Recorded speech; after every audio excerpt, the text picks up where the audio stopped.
son opositores al gobierno nacional de Brasil. Para la aclaración, por lo que ahora sí van a ver del señor Jawor.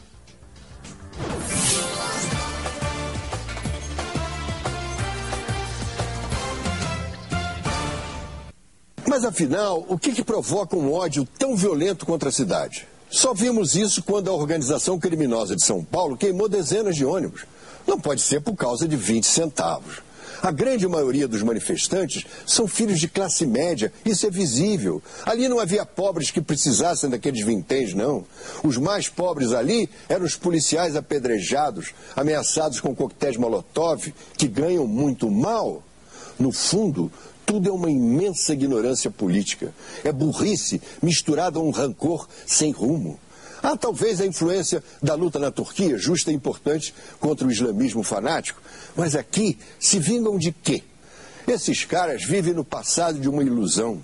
Eles são a caricatura violenta da caricatura de um socialismo dos anos 50 que a velha esquerda ainda defende aqui. Realmente, esses revoltosos de classe média não valem nem 20 centavos. Usted prestó atención a lo que decía este señor. 48 horas después, 2-3 días más tarde, advierten que la movida es muy interesante para poder ir contra el gobierno de Dilma Rousseff. Y entonces el discurso es este. Vamos agora ao comentário de Arnaldo Jabor. À primeira vista, esse movimento parecia uma pequena provocação inútil, que muitos criticaram erradamente, inclusive eu. Nós temos democracia desde 1985, mas democracia se aperfeiçoa, senão decai. Entre nós, quase tudo acabava ou em pizza ou em paralisia entre os três poderes. O Brasil parecia desabitado politicamente. De repente, reapareceu o povo. De repente, o Brasil virou um mar. Uma juventude que estava calada desde 92, uma juventude que nascia quando o Collor caía, acordou. Abriram os olhos e viram que temos democracia, mas uma república inoperante. Os jovens despertaram porque ninguém aguenta mais ver a república paralisada por interesses partidários ou privados. Só há dois perigos, a tentação da violência e o vazio. Se tudo virar batalhas campais, a coisa se destrói. Se virar um movimento abstrato, genérico demais, tudo se esvai. É preciso uma política nova se reinventando, mas com objetivos concretos. Se tudo correr bem, estamos vivendo um momento histórico lindo e novo. Os jovens terão nos dado uma lição. Democracia já temos, agora temos de formar uma república. ¿Se puede creer? Bueno, aquí en los medios también los dominantes tienen un problema con Brasil, porque toda la vida lo ponen como ejemplo. Brasil no tiene retenciones, por ejemplo.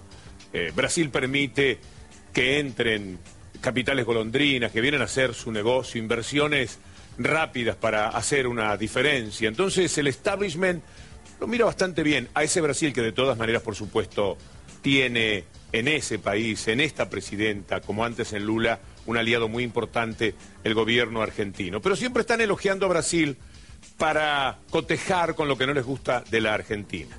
Ahora están un poco desorientados porque ven que en Brasil había otro tipo de problemas subterráneamente. Pero eso pasa con el periodismo de aquí. Nosotros quisimos presentarles algo sobre los cambios de el señor que opina en O Globo. Lo que dijo primero y lo que señaló 48 horas después, pero armado por nosotros, para que se tenga una idea de cómo el hombre supo cambiar. A grande maioria dos manifestantes são filhos de classe média, isso é visível. Ali não havia pobres que precisassem daqueles vinténs, não.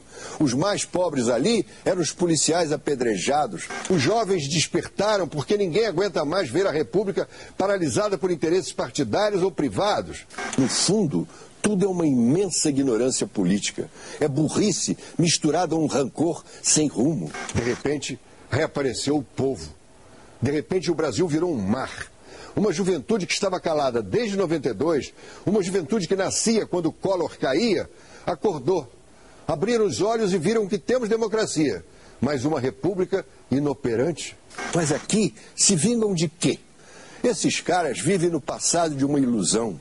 Eles são a caricatura violenta da caricatura de um socialismo dos anos 50 que a velha esquerda ainda defende aqui. Realmente, esses revoltosos de classe média não valem nem 20 centavos. Se tudo correr bem, estamos vivendo um momento histórico lindo e novo. Os jovens terão nos dado uma lição. Democracia já temos. Agora temos de formar uma república. Por esto es que O Globo, bueno, entre otras cosas por esto, merece una repulsa que les ha llegado a las propias veredas de donde tienen sus estudios, y haciendo una transmisión se toparon con esto hace pocos días. A gente agora vai a Brasília, capital federal. A multidão continua ocupando a Marquise, a área em volta do Congresso Nacional, e quem acompanha a manifestação em Brasília é o repórter Marcelo Cosme. Mostra pra gente como é que tá a situação aí no Congresso, Marcelo. Maria, as manifestações continuam ocupando o prédio do Congresso Nacional, como a gente vê desde cedo. E é claro que também acabou fazendo manifestação. Olha só, eles estão concentrados na chapelaria, que é a parte onde entram os deputados. Às vezes tem corre-corre para cá, corre-corre para lá, mas nesse momento a situação é mais pacífica. Apenas um grupo mais isolado que acaba fazendo uma manifestação por aqui. O que a gente tem por parte da PM? A PM disse que são mais ou menos 5.000 pessoas que estão fazendo essa manifestação por aqui. E agora a gente vê como foi ao longo do dia de hoje, na reportagem de Lívia Veiga. Volvé a estudios, por favor, le gritaban desesperadamente, salí de ahí. Pero no es fácil porque hay gente que se ha dado cuenta de que O Globo miente. Una frase, una idea que seguramente ustedes conocen y pueden asociar con medios de la Argentina, por ejemplo. A ver cómo lo dicen.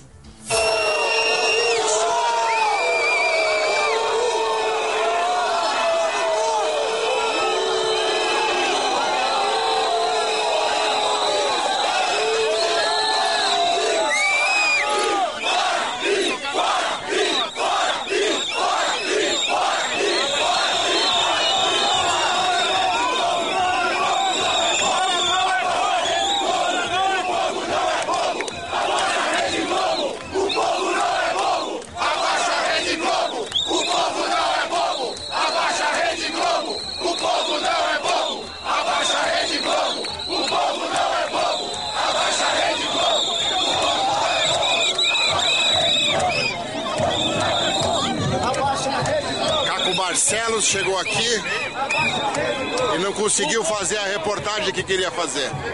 Ninguém deixou. Vocês viram aí um pedaço. Deve estar indo embora agora.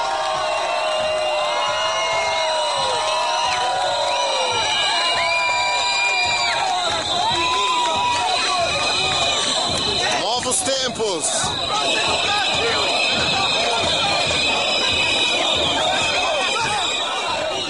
Ellos tienen un evidente malestar, hablo de los medios, con la democracia.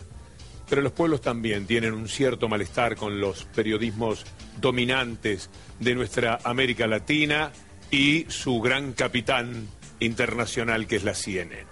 Vamos a hacer una pausa, Julieta. Sí, es Víctor Hugo, pero antes déjame contarte a vos y a quienes nos están mirando que hay una inmobiliaria que tiene cintura, acepta, acompaña y empuja para un futuro mejor, para que los argentinos volvamos a confiar en nosotros mismos. Adrián Mercado, Gestión Inmobiliaria, el placer de operar con el que sabe.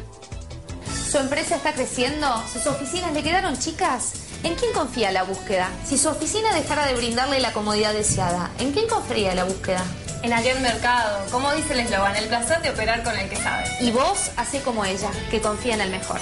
Adrián Mercado, Gestión Inmobiliaria, el placer de operar con el que sabe.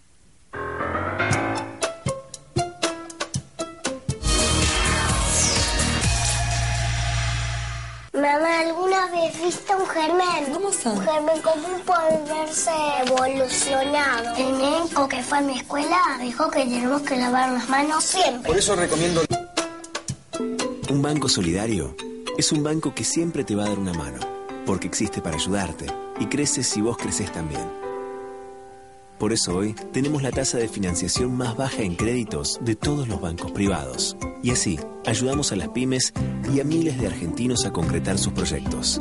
Tenemos un montón de beneficios más pensados especialmente para vos. Conócelos todos en cualquiera de nuestras 251 filiales o en www.bancocreditcop.com. Banco Credit Cop Cooperativo. La banca solidaria. Y estamos con un pie en el estribo, pero Así es. vamos al Twitter. Muchas gracias a los tuiteros que tuitearon a full.